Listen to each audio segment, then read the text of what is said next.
ভালোবাসার প্রতীক একটি স্থাপত্য, পৃথিবীর সপ্তম আশ্চর্যের একটি, যা যুগ যুগ ধরে মুগ্ধ করেছে সবাইকে। আজ আমরা চিত্রাঙ্কনের মাধ্যমে ঘুরে দেখব যাকে বলা হয় ভালোবাসার চিরন্তন প্রতীক। একটি ছোট্ট খাবার যা প্রাকৃতিক বিস্ময় এবং পুষ্টির ভাণ্ডার। আজ আমরা জানব মাশরুমের অজানা সব গল্প।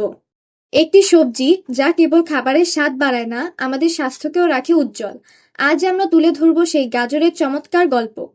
ইনশাআল্লাহ, একটি ছোট্ট শব্দ, কিন্তু এর গভীর অর্থ লক্ষ লক্ষ মানুষের জীবনে পরিবর্তন আনে। ইনশাআল্লাহ শব্দের অর্থ হলো যদি আল্লাহ চান। একটি ফল যা প্রাচীন সভ্যতা থেকে আজকের সুপারফুড। আজ আমরা জানব আঙ্গুরের এক চমৎকার গল্প।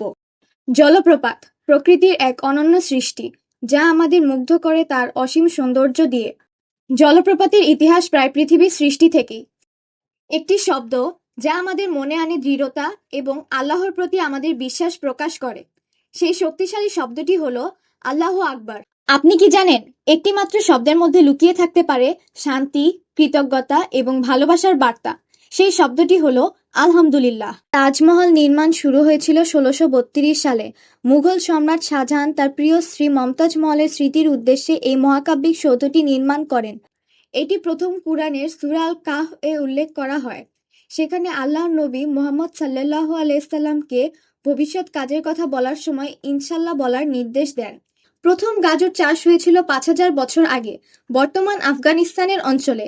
সেই সময় গাজরের রং ছিল বেগুনি বা সাদা, কিন্তু ১৬শ শতকে ডাচ চাষিরা কমলা রঙের গাজরের প্রজাতি উদ্ভাবন করেন। আল্লাহু আকবার আরবি শব্দগুচ্ছ, যার অর্থ আল্লাহ মহান বা আল্লাহ সর্বশ্রেষ্ঠ।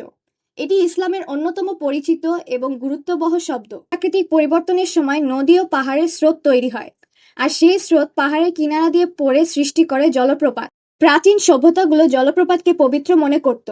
পৃথিবীতে ১০,০০০ প্রজাতির বেশি মাশরুম রয়েছে, তবে সবগুলো খাওয়ার উপযোগী নয়। জাপানে একটি বিশেষ মাশরুম আছে যাকে বলা হয় এনোকি, যা ত্বককে সুস্থ ও উজ্জ্বল রাখতে সাহায্য করে। বর্তমানে আঙ্গুর চাষের প্রধান অঞ্চল হলো ইটালি, স্পেন, ফ্রান্স এবং মার্কিন যুক্তরাষ্ট্র। এটি বিশ্বের অন্যতম বৃহৎ ফল শ্রেণীর একটি। আলহামদুলিল্লাহ শব্দটির উল্লেখ প্রথম কুরআনে পাওয়া যায়। এটি সূরা ফাতিহার প্রথম আয়াতে উল্লেখিত, যেখানে বলা হয়েছে আলহামদুলিল্লাহি রাব্বিল আলামিন, অর্থাৎ সকল প্রশংসা আল্লাহর, যিনি সকল জগতের পালনকর্তা।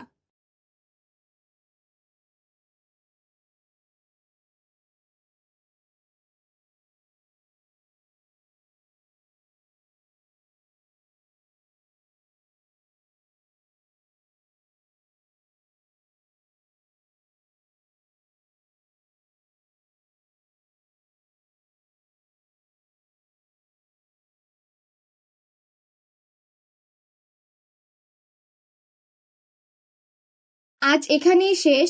আল্লাহ হাফেজ, আসসালামু আলাইকুম।